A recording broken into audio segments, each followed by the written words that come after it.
guys, magandang araw sa ating lahat.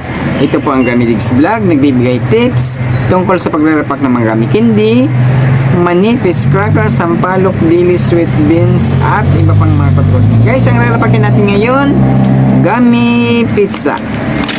So guys, ganito ang ating pagre-repack ng gummy pizza. Yan ha. Yan. At panoorin nyo dito sa ating video kung paano natin to umpisahan. At saka bago natin i-sell, bibilangin muna natin ang ating puhunan kung magkano ang ating puhunan sa gusto nating logo. Pagkatapos naman, yan no, stapler lang natin sa karton ng cake yan. Yan, karton lang ng cake. At saka, ayun na, may alamri lang dito sa dulo. Isasabit natin na magkadikit-dikit tulad ng ganito na nasa ating video. Yan no. Yan. Ganito lang guys yan. Haba yan. Yan. Saka mas maganda, huwag natin lalagyan ng screen ng ating mga pwesto para kitang-kita sa labas ng ating mga kababayan. Tulad ng guys, ito po ang Gamidigs Vlog. Nagbibigay tips tayo sa pagre-repack ng mga gummy candy, manipis crackers, sampalok, dili, sweet beans, at iba pang mga kutkutin. Ang re-repackin natin ngayon, gummy pizza. Guys, ang kilo ng gummy pizza ngayong February 13, 2025, 112 pesos. Ang 2.5 grams or 2,500 grams ay nagkakalaga ng 280 pesos, presyong Divisoria, Manila. Ang gagamitin natin plastic 3x5. 4 pieces na gummy pizza para sa 5 piso. Kailangan lang guys, bibilisan natin ating pagre-repack nitong gummy para makintab siya. Yan, pag tumagal kasi siya na nakasingaw, mawawalan kanyang kintab at saka yung bango niya. Kailangan repack kaagad. At saka isisil natin kaagad pagkatapos natin mag repack.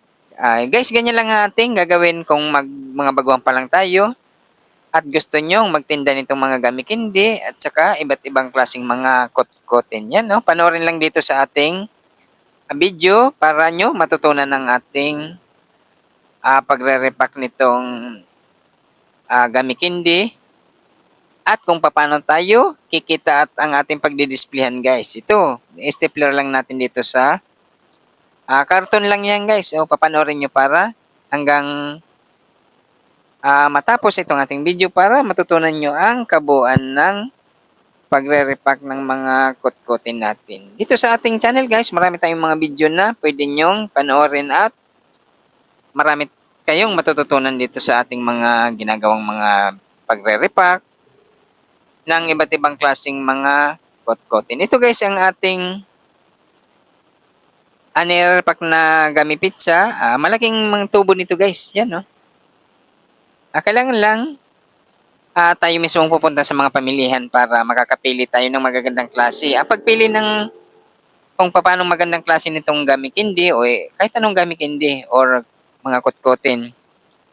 Unang-una titingnan natin yung plastic. Kailangan malinaw siya.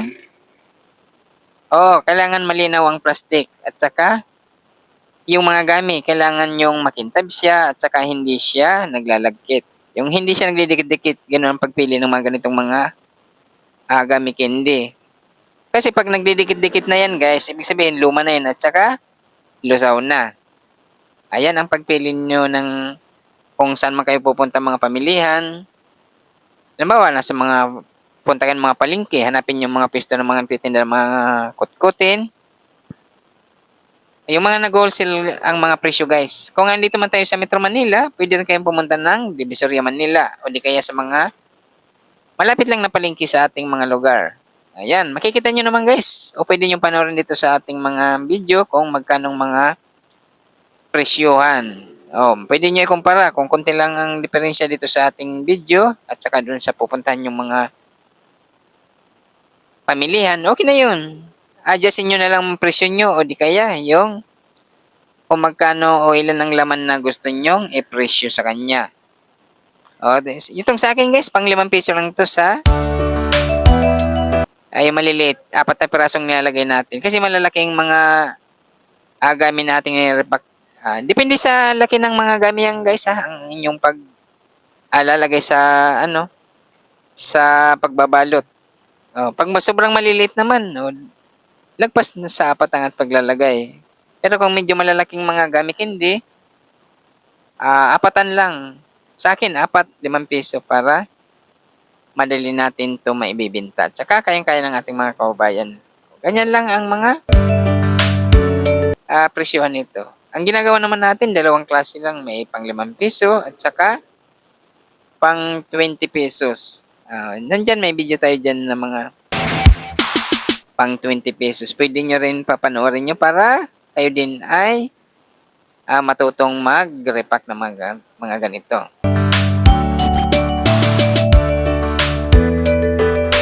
Yan lang ang inyong gagawin. Yan, no? At saka bago naman natin to i-sell, kailangan lang bibilangin nyo muna kung magkano yung mga puhunan at saka kung magkano yung mga gustong tubo para alam natin kung ilan ang ating tutubuin. Pwede natin yan bawasan or dagdagan pagka ay hindi pa tayo gusto sa ating gustong tubo. Okay, ganyan lang kadali ang ganitong mga pagtitinda guys. Lalo kung nag-umpisa pa lang kayo, kailangan papanoorin nyo muna ang mga video natin para meron kayong ideya sa inyong mga gagawin. Itong mga ano natin, pagre-repack, ganyan lang. Napakadali lang to gawin. Yan, susundan nyo lang kung paano natin.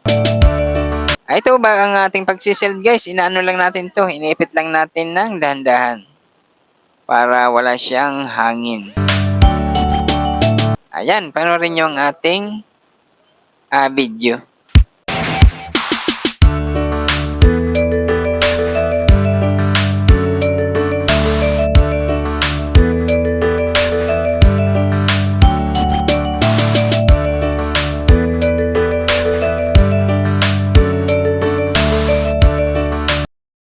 Guys, kung mag-umpisa kayo ng mga pagtitinda nito, bibili muna kayo ng pakilo-kilo lang muna para masusubok ninyo kung alin magiging mabilis sa inyong mga lugar. Kung anong mabilis sa inyong mga lugar, yan, no? Pwede nyo na yan sa susunod yung pamimili o dadagdagan nyo. O dagdag lang ng dagdag hanggat gaano na karaming ang makukonsumo ng ating mga customer. Yan lang mga technique nito guys. Kung ano man ang hindi mabibili, halimbawa merong mga gamitin din na hindi mabili sa inyong mga lugar, huwag nyo nang bibilihin yun sa susunod. Marami naman pagpipilian pa na iba't ibang klaseng mga gamit hindi.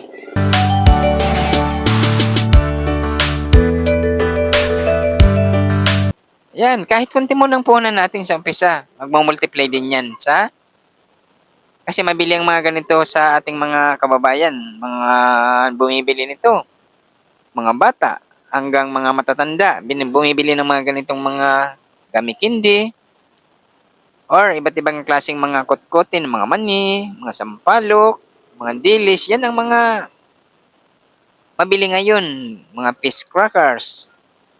Kasi ang mga yan guys, kayang-kaya ng ating mga kababayan, mga mura lang ang presyo. Kagaya lang sa atin, pang 5 piso. At saka 20 pesos. Ganun lang ang ating gagawin. Kaya lang pag nagtinda tayo ng mga ganitong mga kutkutin, sabay-sabay na. Haluan natin ng mga krupik o iba't ibang klaseng mga kutkutin na mabibili naman natin sa mga palengke na tutubuan natin ng magandang mga matataas ang mga tubo niya guys. Kagaya itong mga gamit hindi, pag na-repack natin, malaking tubo natin. Kasi ang isang, kagaya sa akin, binibili ko yung 2 kilo at kalating kilo. 2.5 kilogram.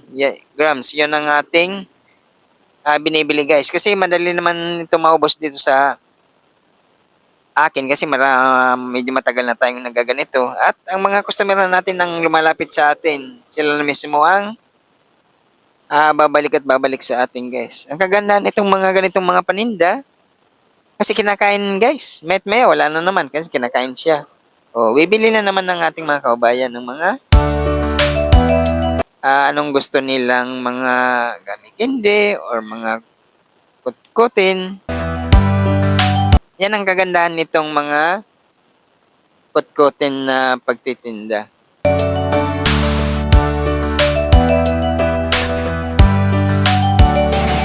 Ayan, lalo na itong mga gamit hindi. Maraming laman ang isang bag. Or kung 1 kilo muna, mag-umpisa kayo sa isang kilo. O hanggat tatas ng dadami ng timbang ng inyong mabibili. O yan na guys. Yan ang ating di-displayan guys. Yan, karton lang yan ng cake. Yung mga cake na binibili natin sa pag may mga birthday, yan. Kahit pag nakita natin yan sa ating mga kapitbahay na may mga cake, yan. Bibilhin natin ang mga karton na yan. Yung mga malalaking box, pwede natin bilhin yan ng 20 pesos or 25. Depende sa ganda ng box guys. Kailangan yung malalaki. Tsaka, tatabasin lang natin or gugupitin lang natin ng pahaba. At lagyan ng alamre. O yan na, isasabit natin ng magiging ganito ng hitsura guys ng ating pagsasabitan na pwesto. Kailangan walang screen siya para maganda tingnan. Tulad ng ganito. Open lang ang ating pwesto para madali makita ng ating mga kababayan. Yan ang ating pag-stapler lang guys yan, no? Magkabilang gilid Medyo patabingi palabas ang inyong paglagay para maganda tingnan. At saka maraming may lalagay nating mga rinipak natin. Kahit anong kutkutin, ganyan-ganyan ang ating paglagay. At saka pag isinabit yan natin sa ating pwesto, maganda tingnan. Lalo kung open lang ang ating pwesto. Madali yan mabili. Guys, kung magugustuhan nyo mga ganitong klaseng video, ayan, pwede nyong subaybayan itong ating channel para mas marami pa kayong matutunan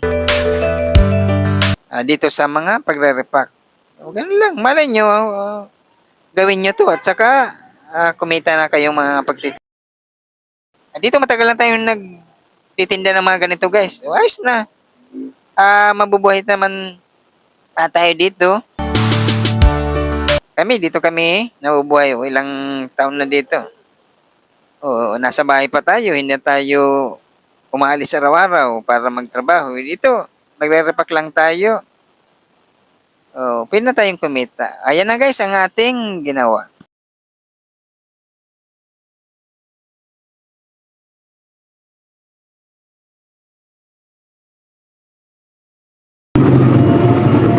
Guys, nagpapasalamat ang Gamidigs Vlog sa lahat ng mga subscribers at lahat ng mga nanonood sa mga video ng Gamidigs Vlog. Thank you guys! Yes! Kung magustuhan nyo ang mga ganitong klaseng video, huwag kalimutang mag-subscribe. I-share ang video na to. Mag-comment kayo.